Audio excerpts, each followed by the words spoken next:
start the broadcast and allow everybody else to come in as well. So it'll be just a couple minutes probably until that starts happening. I see it is on Facebook Live right now. At least all they should be able to see is my little window and my screen.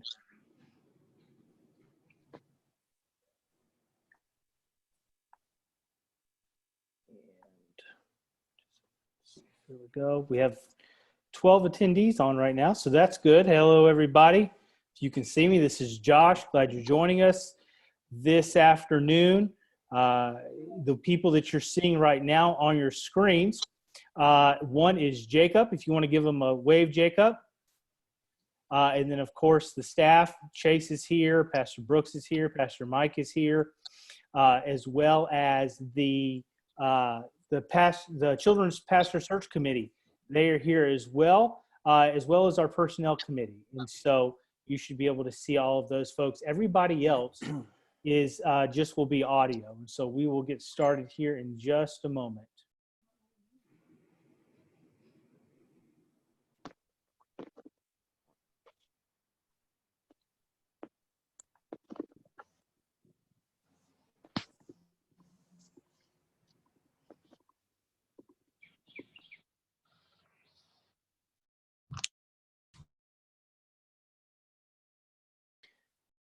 Chase, I was thinking we could give them till at least 4:05 to get on.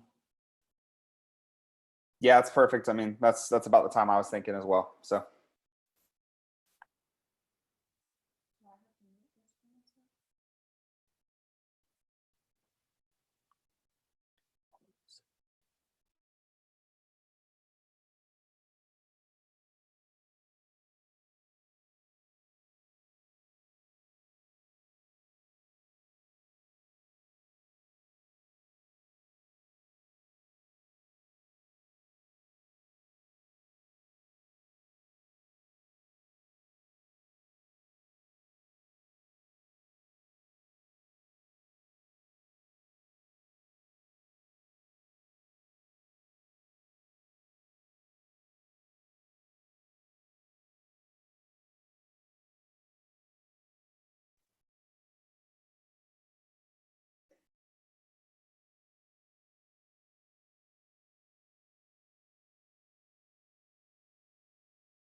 Just so everybody knows, we'll get started about here in 1 minute.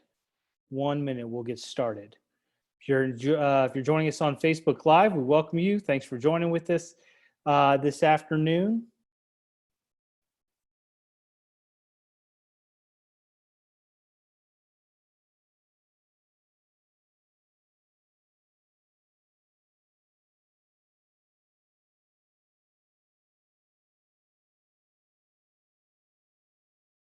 So Nick has the right idea. He's outside and the American flag is waving in the background.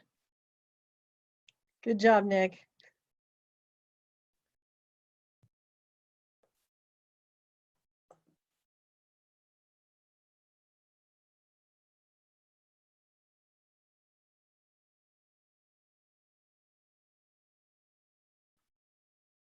All right, Chase, take it away, man. All right. Well, hey, again, we just want to welcome everybody who's joining us either here directly on the Zoom call, or if you are viewing this on Facebook, we certainly want to welcome you. We are definitely in different times, as we've been saying for about 6 or 7 weeks now. And so we figured, since we're in different times and everything is so changed up and different anyways, why not just see what else we can get in. And so, as many of you know, our search teams have been working very hard and have brought us to a prospective children's pastor candidate. And so we're excited this afternoon to welcome Jacob Orr with us. And so he's joining us all the way from the great state of South Carolina. And so we're excited to have him on the call with us this afternoon. So this is going to be a great opportunity for us to get to know him for a few minutes today, ask him some questions that have already been submitted, but also allow you guys to submit some questions while we're in this. If something comes to mind, we would love for you to put that in the questions section, and we'll certainly get that asked of him and put him on the hot seat this afternoon and make sure he can handle that. All right. So what I'm going to do real quick is I'm just going to give things over to Josh just for a minute so he can just explain to everybody one last time how everything technical is going to work, just in case you have questions. Why can't I see my video? This, that, and the other. So Josh, will you just explain how this is going to work for us real quick this afternoon, and then we'll jump in. Sure, Chase. Thanks, Chase. Thanks for everybody for joining us. If you're here on Facebook, thank you as well. Here's kind of the format of what we've created today. You are a part. Everybody is a part of a webinar right now, and so if you can see somebody on the screen, that's because it is Jacob, who is the prospective children's pastor, the staff, as well as the children's pastor search committee, as well as the personnel committee. Those are the only ones that have video capability for this event today. Everybody else is just an audio participant. And so you'll be able to hear us, you'll be able to see us. And as we get a little bit later on in our time today, you'll be able to ask your questions. And there's a few ways that you can do that. There is a Q&A section that is down there. Thank you, John Kerry, for saying I look fancy. I still do get text messages during this thing. You'll see a Q&A format that is down there. You're welcome to post your questions in there if you would like that, or you can send them in the chat. And me and Chase are kind of monitor that, see if there's any questions that are later. Everybody is muted right now, and when we get a little bit closer to that time of asking questions, once you've raised your hand, we'll be able to unmute you and allow you to ask your question if you want to do it that way, or like I said, you can type it in there. So if there's no further questions, I'll pass it back over to Chase. All right, well, cool. Well, hey, so as quickly as it's been passed to me, I'm getting ready to pass things right over to Jacob. And so Jacob, so just a quick refresh, just want you to take us through not the full 100% story, if you will, but give us just a brief overview, of your testimony and what life's been like for you. And then after you do that, if you want to, or before you do that, actually, please introduce yourself and any family that you might have in there with you that you want to introduce. And then give us that testimony. And then once you finish your testimony, if you'll pray us in to start this thing, man, we'll get you asking you some questions. All right.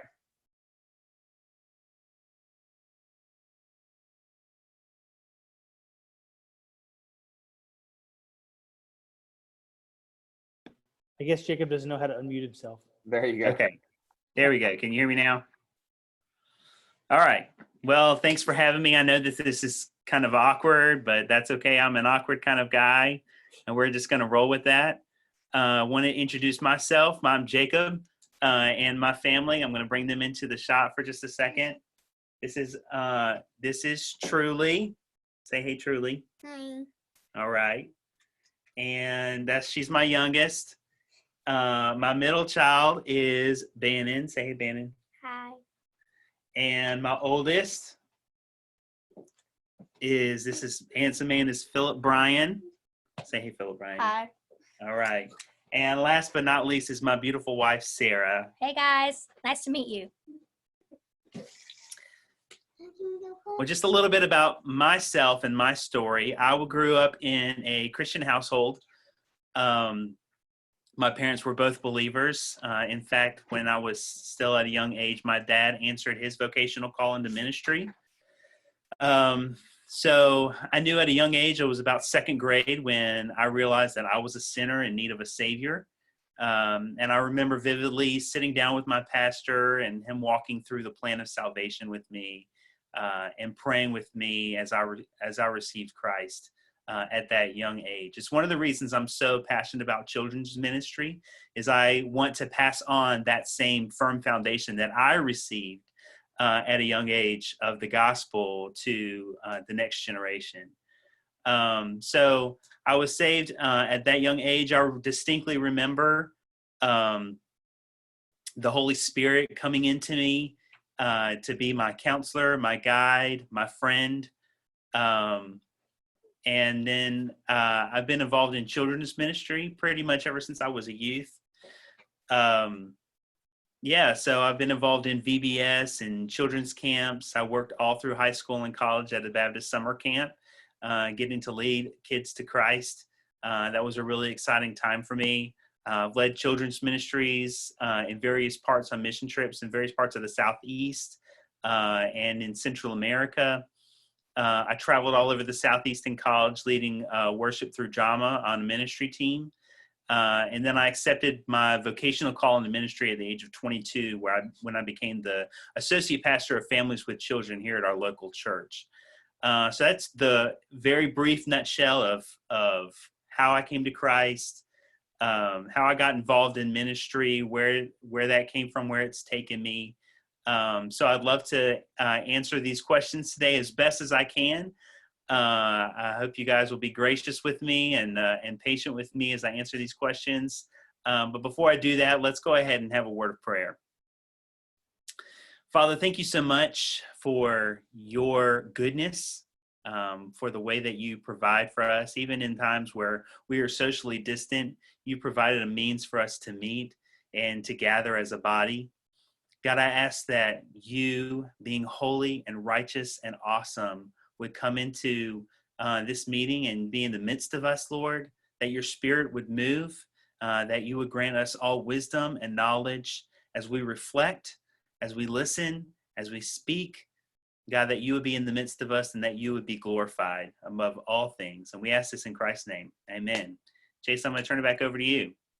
All right, man. Well, hey, we're going to jump right in. You talked about being gracious to you as you answer some questions. And so I don't know, man, these first 10, we'll have to see how you do through these, I guess. And as long as you make it through these, we'll see. I guess it depends on which way everybody goes on these. All right. So as you're listening in, Okay. I'm asking Jacob just 10 this or that questions. Again, truly just silly stuff, just to break the ice a little bit. Relieve a little bit of the awkwardness and just get him eased into some questions here, and then we'll hit him with the serious stuff. All right. So number one, Coke or Pepsi?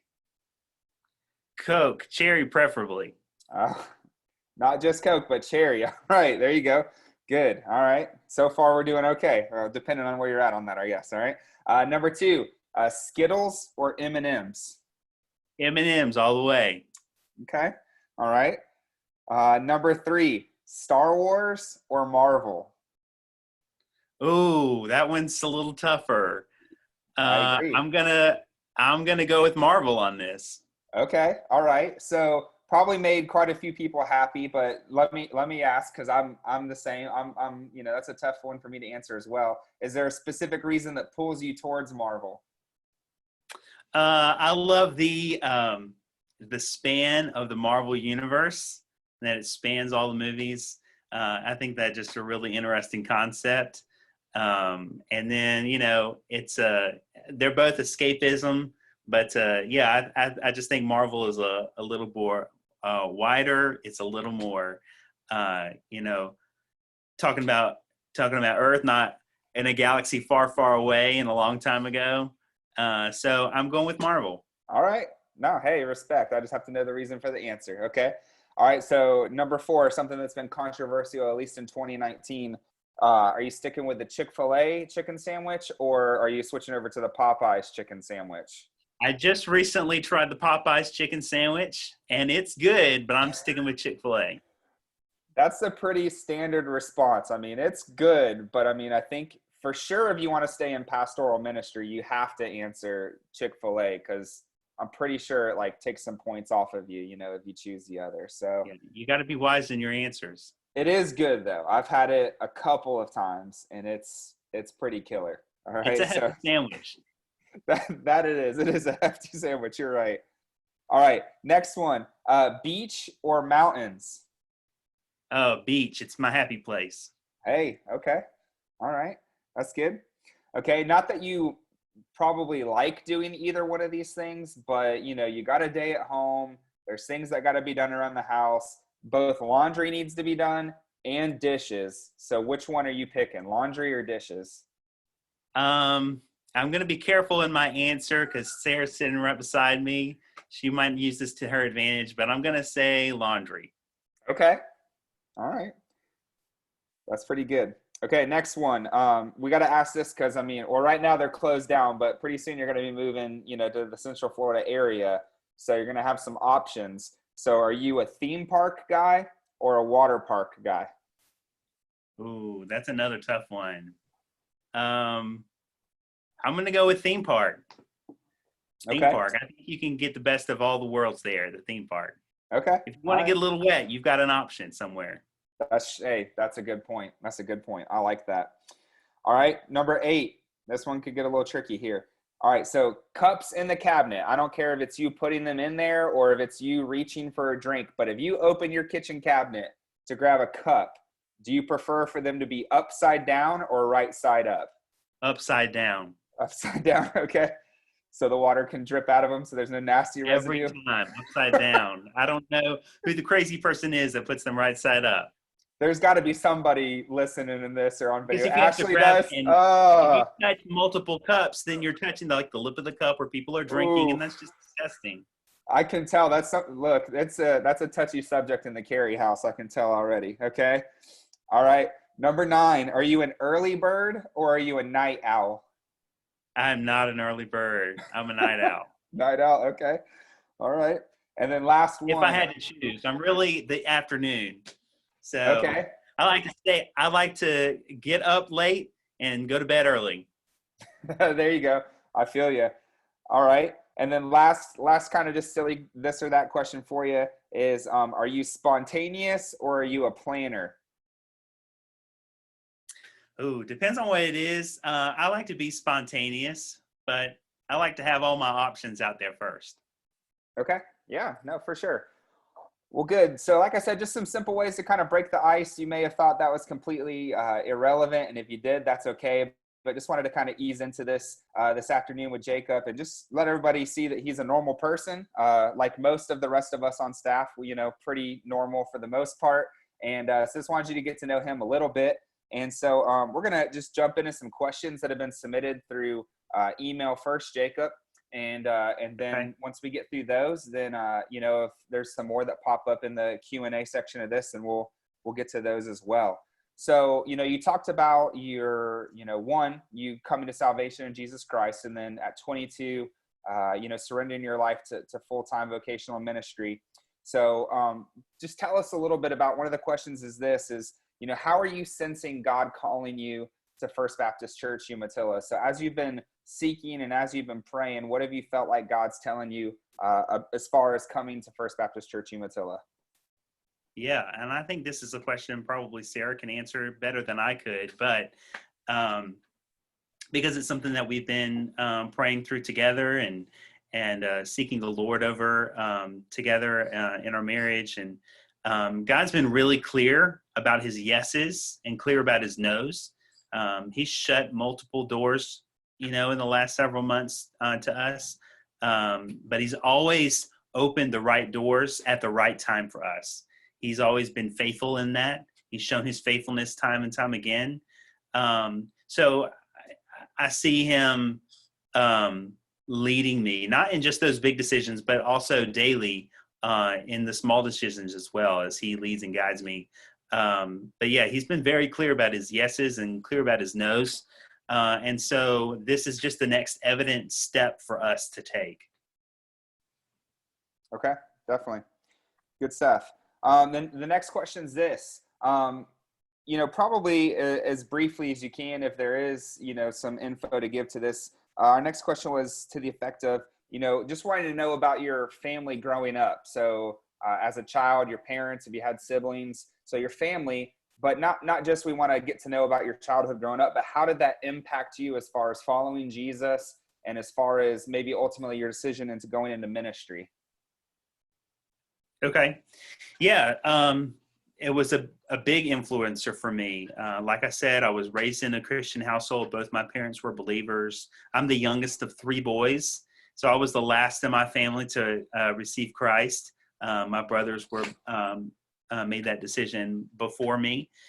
So being in that environment and coming alongside my dad, who's a pastor, and I would spend a lot of time with him in ministry. I would go with him on hospital visits. I would go with him visiting families, visiting shut-ins, doing ministry, even at that young age. And so it left a big impact on me on wanting to serve and be a part of something bigger than myself.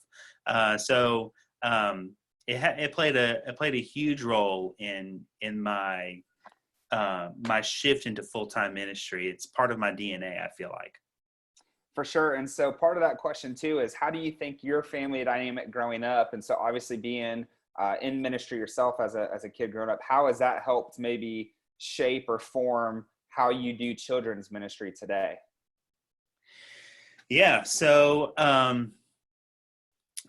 think one of the things that is important is laying that foundation. I remember sitting at the dining room table and going through devotions every night with my family, but we didn't really have a lot of resources in my family to do something that was really robust in terms of like family ministry, family worship. So it really has informed the way that my trajectory in terms of what I want to see accomplished. I would love to see more resources in the hands of parents, and then also training for parents on how to use those resources, how we as a church body come beside them and partner with them. So I think the experience that I had growing up as a child really informed that in a way that is pretty positive for me. Yeah, good stuff. Okay, cool. Well, let's jump right into the next question. So at First Baptist Umatilla, we have quite a few homeschool families within our church, but also within our community. We actually have a fairly large homeschool co-op that meets most Tuesdays throughout the school year. And so the question is this, one, how do you feel, or, what are your thoughts on homeschool families? And then the follow-up to that is, do you have some ideas or some experience connecting with those homeschool families as opposed to, regular campus ministry? Yeah, I think homeschool is a great option. I'm a homeschool kid.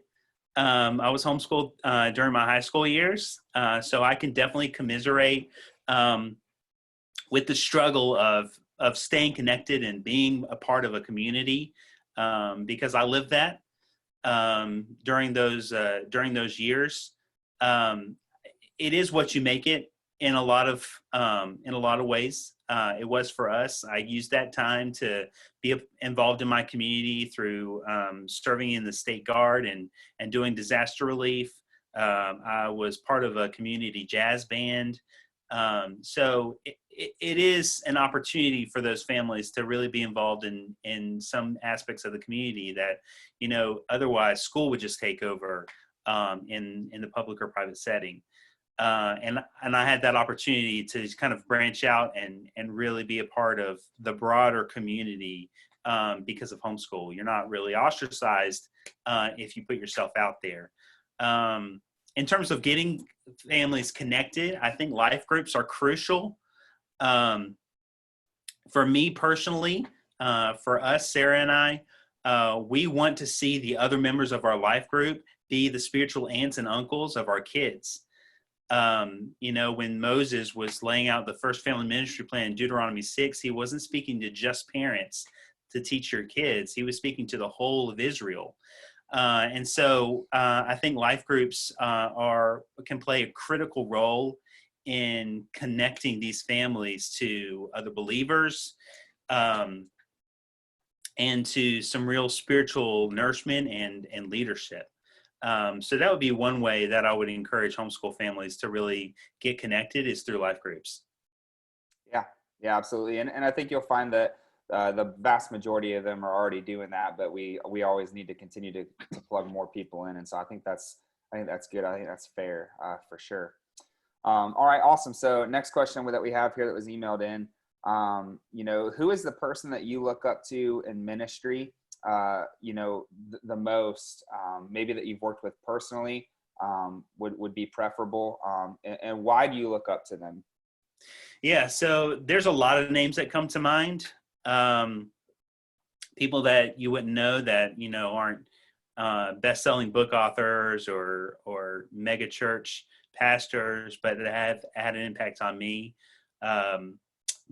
Donald Foreman is one, showed me the value when I was growing up, just starting ministry at camp, the value of a daily quiet time with God. Neil Davis, who taught me the value of self-care in ministry. Matt Baker, who taught me to love people above all else. And I could name and give honor to so many other people, but those are the first three that really come to mind. Sure. And this is just a follow-up question, really, just for me. Would you say that those are people who you sought out yourself, or were those people that kind of came alongside of you and intentionally discipled and mentored you and pointed you kind of down the right path? I think that's a both and answer. They both kind of sought me out and really invested a lot of time and energy into me.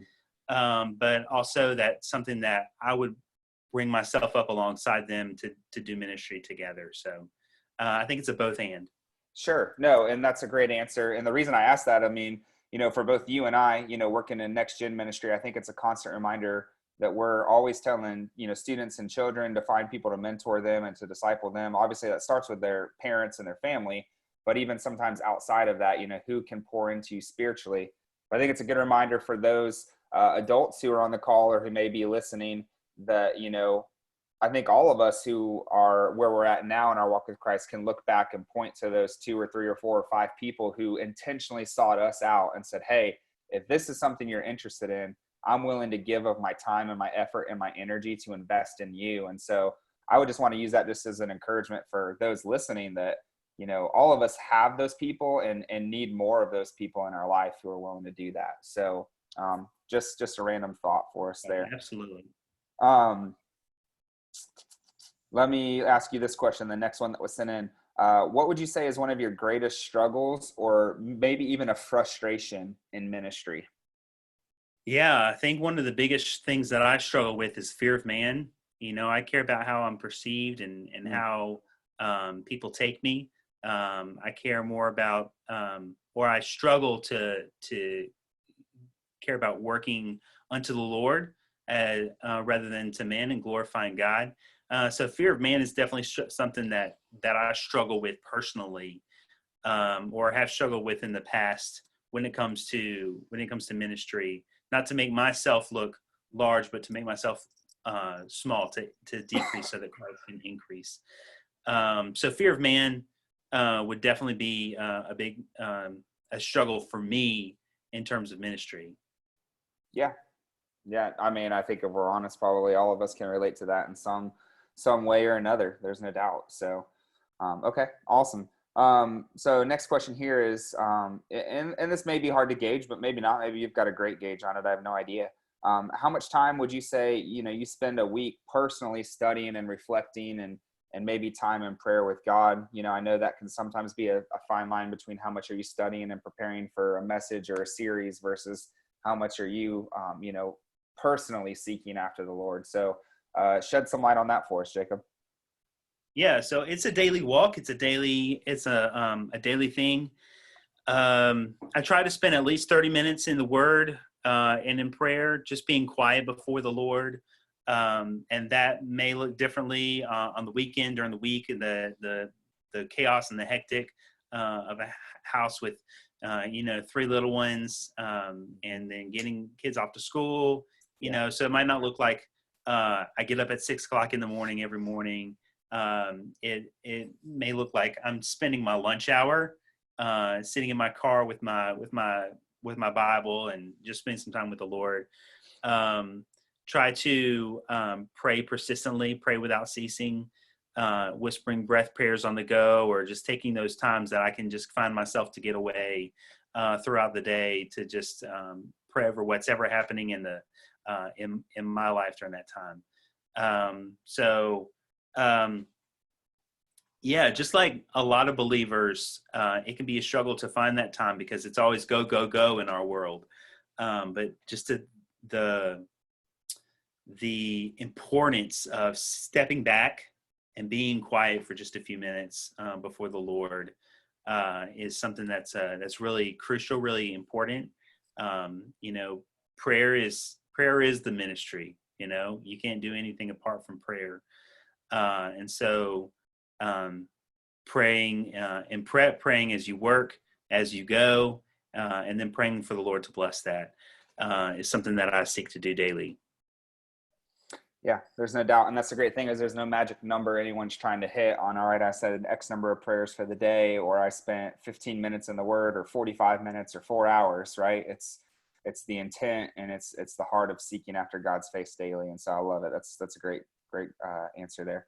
So kind of goes similar along that same thread. But this question is, how do you keep yourself accountable to others, maybe outside of just the ministry staff that you're on staff with? Yeah, I've been blessed with a lot of friends that are in ministry that I've served alongside in the past, or just been a part of my life in various capacities growing up, or strong friendships that I've had. My marriage is critical to that. You know, marriage really will reflect one's true heart, and so.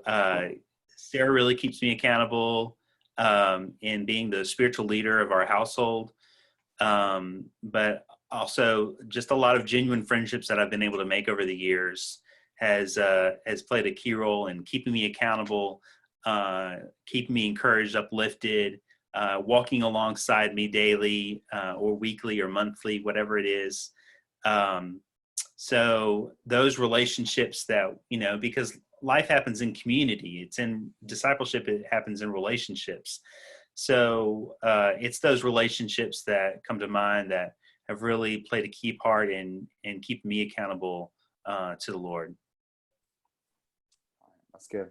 Definitely important for us to have those people that hold us accountable. And I would say definitely your marriage is a great place to start. That's for sure. And so that's good. That's a good word. So shifting gears a little bit here, this question says this. It says, I have a daughter with autism at the church, and so we have a special friends support group for parents with kids with special needs. How would you go about including them more into children's ministry so that they don't feel left out? Yeah, we want to set up every child for success, and success looks differently for every child.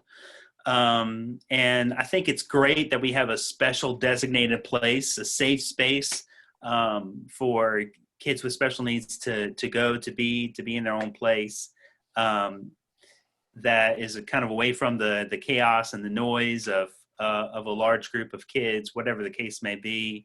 But I would love to see them incorporated into large group worship more. I've helped kids with special needs lead in game time, and that was a huge milestone for that family. So those little things that kids are capable of doing and want to be involved in, I think that we should include them as much as possible, because it is important to have a safe space designated for them, but at the same time, we don't want to ostracize them. We want to include them in our time of worship. We want to include them in time where we're all together in as a body. But then communicating within the gospel in a way that they receive it best. So setting them up for success in whatever way that looks best for that child, and connecting them with other families is important. I think that's awesome that there's a place designated for that as well. Yeah, we all need community, so that's for sure. So that's good. Well, awesome. Well, Jacob, I got to tell you, man, that was all the questions that were emailed into us so far. And so what I'm going to do is I'm just going to verbally send out another reminder. So if you are listening to this Zoom call, if you have a question for Jacob, you just need to go down to the little Q&A section at the bottom of your screen. You can click on that and you can type in and submit a question where both Josh and I are viewing those questions. And we are able to relay those to Jacob for him to answer. So we do have one in here, and it's a good question. It's one that we definitely need an answer to, but it's probably, as far as compared to what we were just talking about, it's probably a little more on the trivial side. I'll just be honest, but it's still a good question. Okay. Okay. And so if I'm assuming, are you a college football fan at all? To be honest, I'm from a Clemson family. Oof, oof. But I was legacied into that. I don't follow football. Sarah and I follow basketball a little more closely. You don't cheer for Clemson in basketball, do you? Though? No. Okay, so we don't really have. So if you had to pick a college football team, you're going with Clemson. Yes. Okay, all right. Well, yeah, we can figure that out. All right. You're going to be a little outnumbered in the office, but we can figure that out. So if you're more of a basketball family, then who do you guys cheer for as far as basketball goes? I think it's really just I don't think we have a team that we're loyal to in basketball. We just like to watch the game. Yeah. Love to watch the tournament in the spring. So I don't think we're loyalists by any means. We were up until a few months ago, we were living just a few miles from the Duke campus. So I would pull for Duke. Yeah. But other than that, we're not super loyalists. So No, I got you. Derek says that we should pull for Auburn because we know how much Brooks would love that. That'd be terrible. Well, I'll tell you, Duke's obviously a great school to pull for as far as basketball goes. I actually just had this conversation with Noah, my 6-year-old, I think yesterday. He is very big right now into Space Jam and Michael Jordan. So I can at least appreciate that he recognizes Michael Jordan as the greatest basketball player ever and not LeBron. But he's talking about wanting to go to college and play basketball. So I'm trying to convince him that Duke is the way to go. And Duke is the place. Yeah. Yeah. But I told him he's got to make good grades too. So with this whole distance learning homeschool thing, I'm like, son, if you want to go to Duke, you got to get this schoolwork done. So we're trying. We're trying to get there. So that's great. So I got a couple questions here for you. Since we're on a silly thread right this second, if you will, I just got asked where I am. And so I'm in what's going to be our third child's room right now, but with the beauty of technology, I just chose a virtual background. And so this is Litwax Arcade from Wreck-It Ralph. And so current favorite of ours right now. And so I just threw that up in the backgrounds. And so that's where I am. My house isn't this awesome. I wish it was, but but it's not. So, well, hey, so a question that got sent over here, Jacob, is this: what size church are you currently serving at? And then also, getting volunteers in children's ministry is challenged at a lot of churches. Do you have any ideas that would encourage volunteers to join your ministry? So kind of a two-part question there. So what size church are you currently serving at? Yes. So volunteers. That's a trickier question than needs to be, a trickier answer. We've served in all size churches, going from small to mid-sized to really large churches. My last position was at the Summit Church in Raleigh-Durham, and they run between 12 and 14,000 people. And so I was the kids director there for a number of years at their broadcast campus. So we had about 3,500 there at our campus. But I'm definitely currently right now we're back in South Carolina for the moment, serving in a small church of less than 100, involved there with their creative ministries, doing drama and music and that kind of thing with the children and youth there, and that's just a couple dozen. So I've definitely run the gamut of size churches. As far as volunteer recruiting goes, serving just needs to be a part of the church culture. If you've got a problem in students, say, or kids, of people needing people to be serving, a kid's problem is a church problem. A student problem is not just a student problem. It's a church problem, church-wide. And we need to treat it as such. So just getting out in front of people, meeting people, rubbing shoulders, talking people, finding out what people's gifts and where the strength is. A lot of people want to serve. They just don't know where or how is best for them. So I think it's a matter of having those types of conversations and getting people plugged into the right spot so that they stick, not just plugging holes. Yeah, no doubt. Well, hey, so on that same thread of volunteers, a question was just asked here is other than just doing just basic background checks, how do you determine if someone is one, a safe fit, but two, a good fit to serve in children's ministry? So what are some of your parameters for bringing in new volunteers? Yeah, I think volunteer training is a big deal. It's not just, okay, you've got a background check, you're cleared, let's go stick you in the classroom.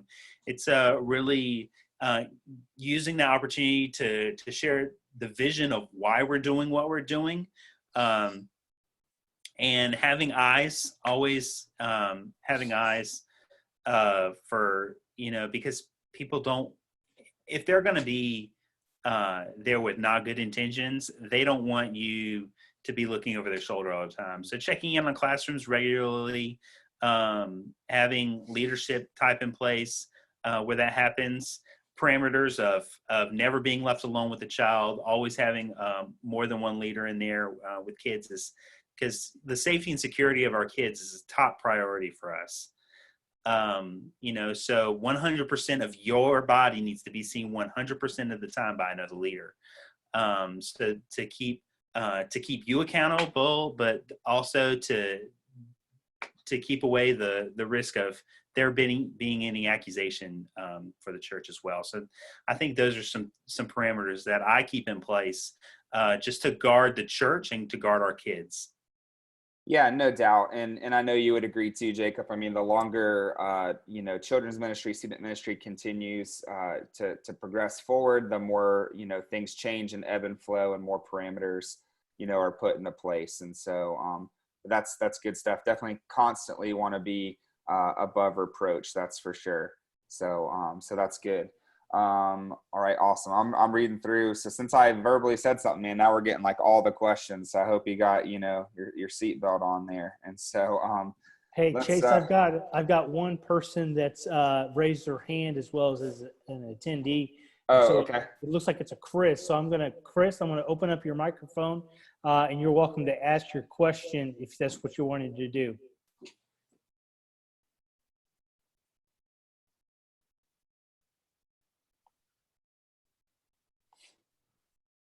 All right. Okay. Maybe so he just wanted to raise his hand. Okay. Could have just been trying to figure out what some buttons are too. So okay, awesome. Well then let's keep rolling then.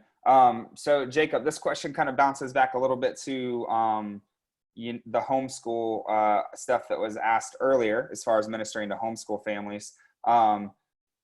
Just the question, and it's just a personal question. There's really obviously no right or wrong answer to this. It just says, do you homeschool your children, or do they go to a private or public school? How do you guys basically school your children? You and Sarah, what choice do you guys make there?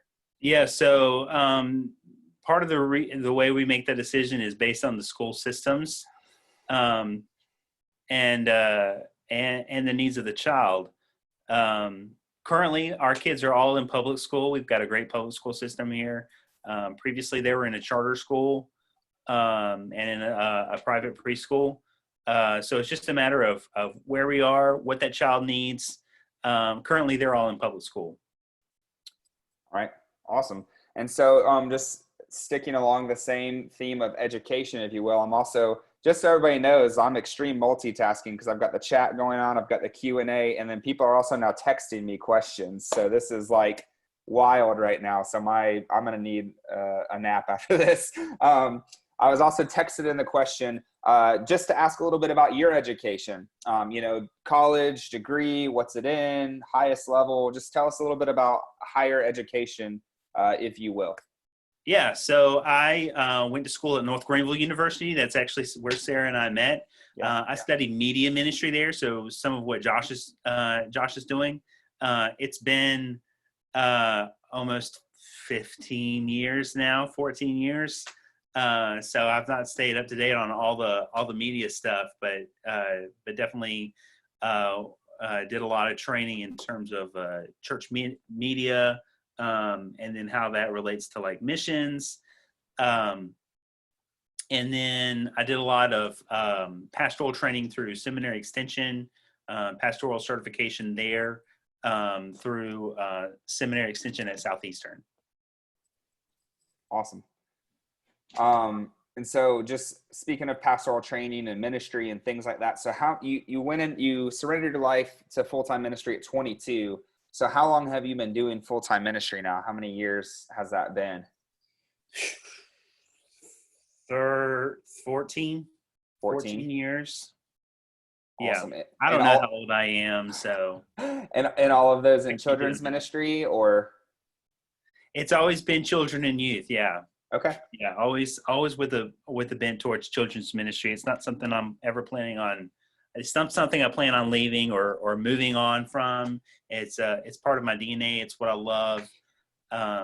You know, I think one of the things for me, I always go back to Psalm 127 verses 4 and 5, like arrows in the hands of a warrior are the children of one's youth. Blessed is the man who fills his quiver with them.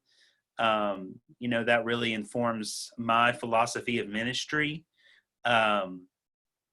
So yeah, I think that when I think of what the church is going to look like in the next 50 years, like who's going to be our pastor, who's going to be our lay leaders, our deacons, our missionaries, they're currently in our nursery. You know, they're sitting at our feet as we share with them the story of Jesus for sometimes the very first time, if they're at that young age. And so to give them that foundation, to send them out like arrows in the hands of a warrior, really informs my philosophy of ministry. So I think that that's something that I always keep in the back of my mind. It's not something I'm moving on from. It's something that I'm sticking to. That's good. So next question that I have here, do you like to do VBS? And then it also is like, the question also says, or children's plays. So let's say both. I mean, VBS, children's plays, dramas, production shows. Where are you at? Where's that at on your radar? Yeah, I love it. VBS is the best, most exciting week of the year. It's more exciting than a week of vacation. It's more exciting than more exciting than Christmas. It's a whole week of VBS. It's awesome. So I love VBS in terms of like children's plays and that kind of thing. I've done some writing for that to correspond with some VBSs that I've done, adding some of that creative ministries into what we do for VBS and how to make it exciting for kids and really engaging for them. So I am all in when it comes to VBS. Okay, good. So you mentioned writing some specific things for VBS. So does that mean you have a creative bend for writing and doing some of those things, and kind of maybe explain a little bit of what that looks like? Yeah, definitely enjoy it. I'm not a professional by any means. It's something that I've done in the past. Like I said, I was on a drama ministry team in college. We used to write some of our things as we traveled around and led worship in churches through the ministry of drama. I've written for VBS, like I said. So don't need to get into like my creative process or how I come up with that. But I love taking an idea or a theme from VBS and creating a scene around that. So it's definitely something that is on my radar for sure. But whatever means necessary for the gospel to reach kids is what I'm about. If it's drama, then we're going to do that. If it's not drama, then we're going to throw it out. But as long as the gospel is being preached, that's what I'm about. That's good. All right. Trying to wade through some of these things that I've got here. Here's one. So basic premise of the question is this, Jacob, because, you were raised in a Christian home, Christian parents, father's a pastor, raised in that environment, couple of questions that you would kind of throw at you and you can answer it this way. Does that make it sometimes hard to minister to kids who don't come from that home, who maybe just come to church because we offer an awesome program or because we have the best boxed goldfish Amazon can ship to our church? How does you growing up in a Christian home, does that impact or shape or change the way that you minister to somebody who doesn't come from a similar background as what you grew up with? Yeah, that's a good question. I think I try to see kids and meet kids where they are. I love seeing the potential in others. I love to see them in kids and say, "Hey, you're good at this. You can go really far with this." Or, "Hey, you are struggling because you don't come from a home that teaches this, and so you need a little extra love." And a little extra tenderness from us, and that's what we want to give you. So yeah, it can be difficult to minister to people who don't come from the same background, but at the same time, you want to be all things to all people. Yeah, absolutely. That's the goal. That's awesome. Okay. So obviously, this isn't anything new. This is true. In your ministry, we have lots of kids who are involved in probably more sports than ever and a lot of extracurricular activities and involvement, so, what do you do to try to help those kids who, maybe are super involved in extracurricular activities? What do you do to help them engage when there's sometimes a conflict with them actually be able to attend church? Like, what does that look like for you practically in the trenches of everyday children's ministry? Right. I think I think that's a critical question that parents need to ask themselves. Is like, what are we really teaching them by our actions, by our time management? Is church optional? Is Jesus optional? Is he something that's just convenient when it's convenient for us, or is he something that we need to be all in on? So I'm not. I'm pro extracurriculars, obviously, and I want our kids to be well-rounded. But if they need to be experientially poor in order to be relationally rich, then sometimes we have to make a hard choice. It's hard to find that balance. It is. We're getting to starting to get to that age where our kids want to be doing different things, and so you could be running around all the time and never stop. But if you're getting those experiences, but you're not sitting down as a family and showing them who Jesus is, then I think you're missing something. And so it's important for not just those kids, but those parents as well to be asking that question of what we're going to be doing. Who are we going to serve in this household? Is it going to be sports or is it going to be the Lord? And so that's something that you need to be able to answer. Yeah, that's for sure. And that's a conversation a lot of families are having. So I think that's good. I think that's valid. And I think that's fair, no doubt. So, okay, good. This question, do you have any family that lives in Florida? Yeah, I do. My brother is in Orlando. I have an aunt and uncle and cousins that live in Apopka. So they're pretty close. So yeah, definitely family in Florida. That's one of the reasons we're open to being there, to be closer to my brother. Let him be a part of my kids' lives a little more, and be closer to family is definitely a bonus for us. So yeah, family's there. Yeah, it's always nice to have family nearby. That's for sure. That's always a bonus. So that's always good. All right, just looking through the chat here. Okay, so we have 3 local elementary schools. So, do you like in your ministry to have a presence at elementary schools, being part of your ministry? And if so, what does that kind of practically look like? Yeah, I would love to be able to spend more time in the schools and be a presence there.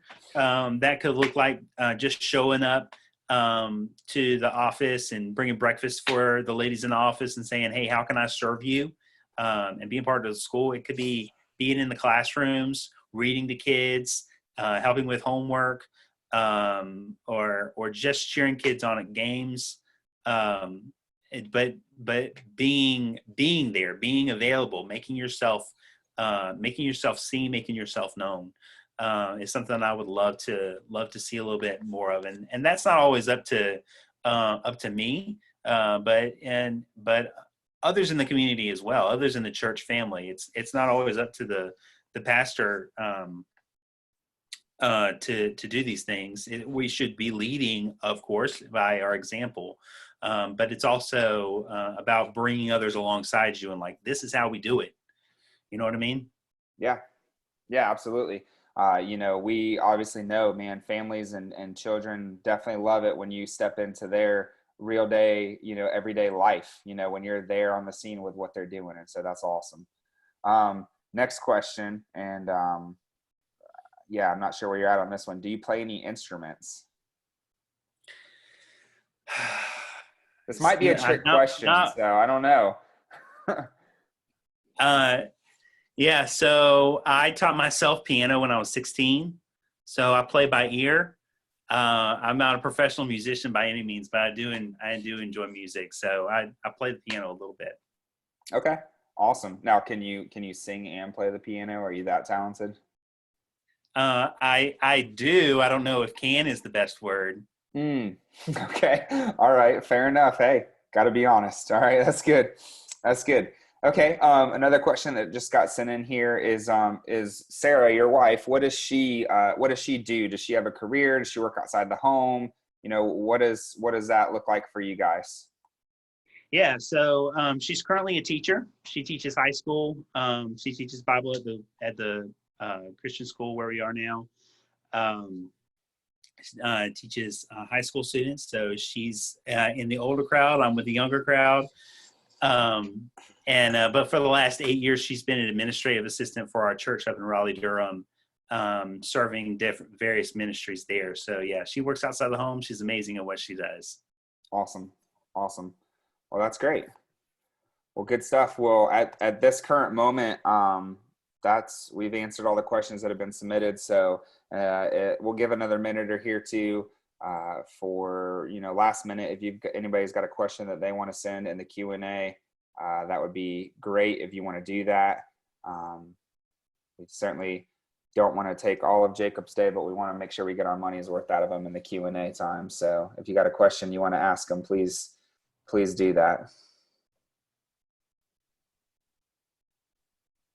Okay, so this one just came in, and this one says, one, you're doing a great job, so that's good to know, right? So, and also it says, what would be your number one piece of parenting advice? And that's a tough question, but what would be your number one piece of parenting advice? To other parents? It doesn't say, so I'm gonna say yes. I'm answering for them. Okay. I don't know. So your kids don't need you to be the perfect parent. We already have the perfect parent in our Heavenly Father.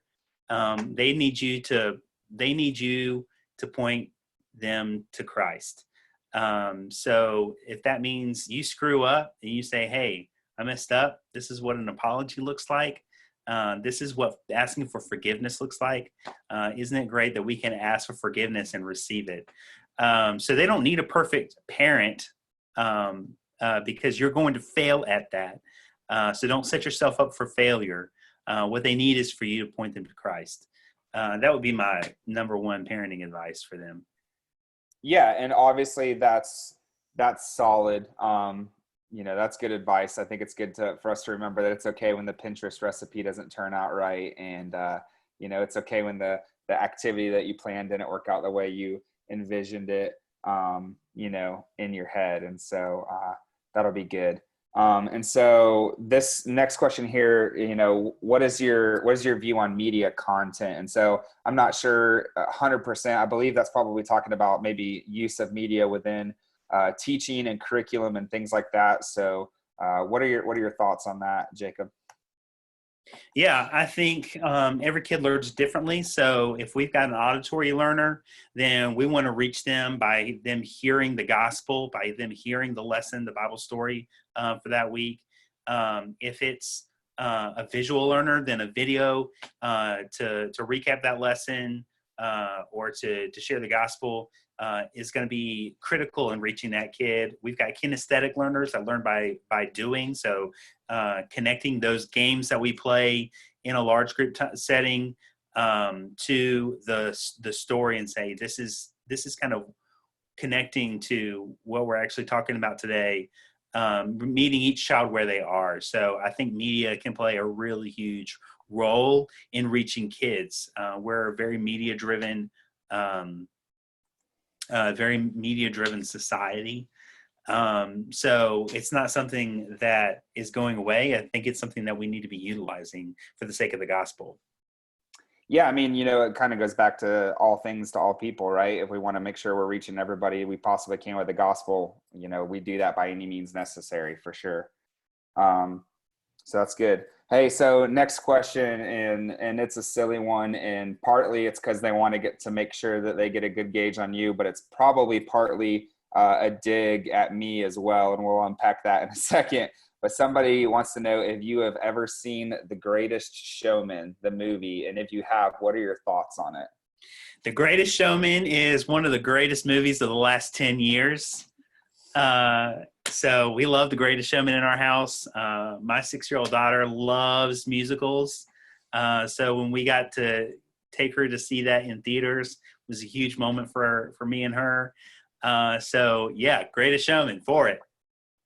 So to unpack a little bit, because then if I don't, people are going to be asking me about it through texts and calls later. The reason I say it's probably also a little bit of a dig at me is because when I came for my View of a Call weekend, the majority of our students had just seen the movie, and they asked if I saw it, and I answered at that time no. And I'm pretty sure it almost cost me the position of student pastor at First Baptist Umatilla.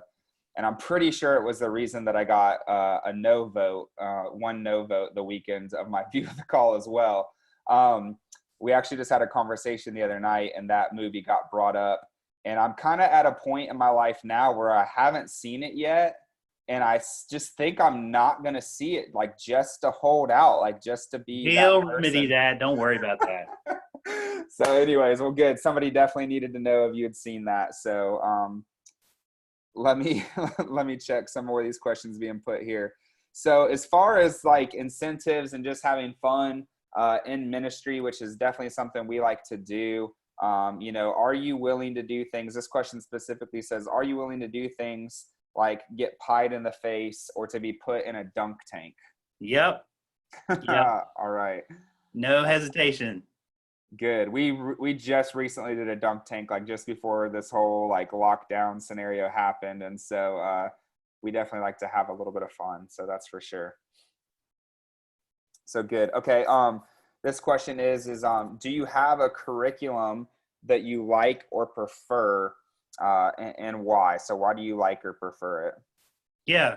So I've done lots of different curriculum, definitely familiar with Orange. I've used the Gospel Project a lot in the past. The reason I love the Gospel Project is because if you start from the very beginning as a child, just starting out with us, go all the way up in students, then you would have gone through the entire scripture 3 times, and every story points back to Jesus. So I think I love the Gospel Project, but I'm definitely familiar and on board with other curriculums as well. Okay, that's good. That's good. All right. Again, so just a couple more minutes. If anybody has any questions, would encourage you to get those sent in.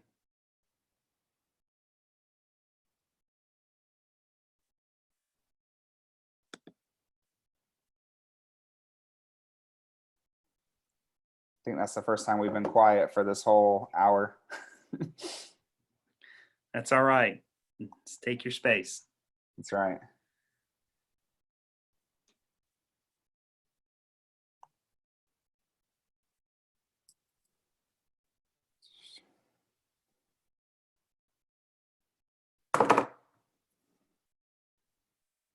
just let everybody know we're getting a lot of positive feedback from Facebook as well. Got a few questions that have come from there.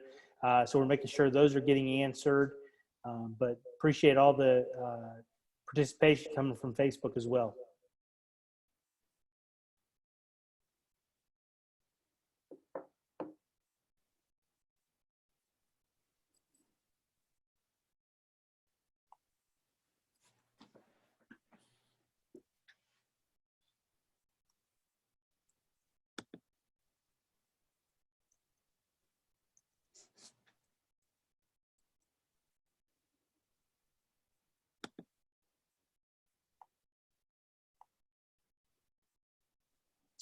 Okay, this one came in.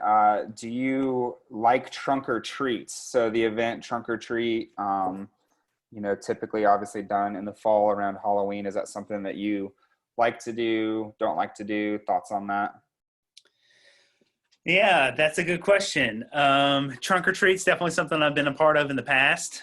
I think any time that you can get get kids together, get families together, give parents an opportunity to fellowship with one another and engage with one another, then yeah, I think trunk or treat is a great opportunity during that time. So I'm for trunk or treat, as long as we're doing it in the right spirit and in the right manner. So yeah, That's good.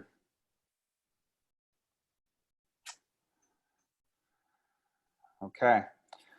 All right. Well, we've been at this for an hour now, and I mean, these kind of things could go on and on and on. There's no doubt about that. And so I think we'll go ahead and wrap this thing up. And so we want to thank everybody for joining in today. Definitely appreciate you guys taking the time to be here. One, our people who are here on the panel, and then definitely all of our participants and attendees that have been here, both on Zoom and on Facebook. We appreciate your time this afternoon, given the opportunity to come and do something completely different. So I know I've never been a part of a potential pastor search where we've done the Q&A over Zoom call with the moderator having a Wreck-It Ralph background the entire time. And so, but it's 2020, it's a weird year, and that's just how things are going to go. Okay. And so, again, want to thank you so much for being here. What I'd like to do as we close out, I think if Pastor Brooks is still with us, I would love, Pastor Brooks, if you will, to close us out in a word of prayer, and we'll end this meeting and thank Jacob for being here. Can you guys hear me? Yes, sir. Chase? Yep. Thanks everybody for being here, and thank you, Jacob, for sharing your heart with us. We look forward to, getting you down here in the near future. And church, just so you know, you'll be hearing something this week in our announcements in regards to how we're going to proceed with having the in view of a call vote. It'll obviously be something unique in that we're not gathering together. And so we're meeting as a staff tomorrow to try and find out the most appropriate way that we can proceed with that. If it offers an opportunity for people to text in a vote, or if we set up some type of a database where you log on and place your vote. But you'll get information about that this week. So let's go ahead and close it out with a word of prayer. God, we thank you so much for your love. We thank you for your provision in our lives and just the opportunity you've given us to partner with brothers and sisters in Christ all around the United States. And Lord, we just pray continued in this moment, if it be your will that Jacob and his family come to be a part of the fellowship at First Baptist Church of Umatilla, you'll continue to open the doors that need to be opened. Bless his family. Bless their time together during this lockdown, the social distancing. Pray, God, that their love will just grow with one another. And we look forward to opening that door for him to be here in the near future. And we pray all of these things in Jesus' name. Amen. Also want to say thank you to Pastor Chase and Josh for jumping in and doing this. I knew that you guys were the two people for the job. So good work. I mean, I would have preferred to listen to Pastor Mike for the last hour, but you're welcome. Good one. All right. Well, y'all have a blessed evening. All right. Awesome. Thanks, guys. All right. Have a great Thanks night. for See ya. having me. Everybody have a great week. Yeah, you Thanks. too, Josh. Thanks, Jacob. Jacob, nice to meet you. Thanks, Jacob.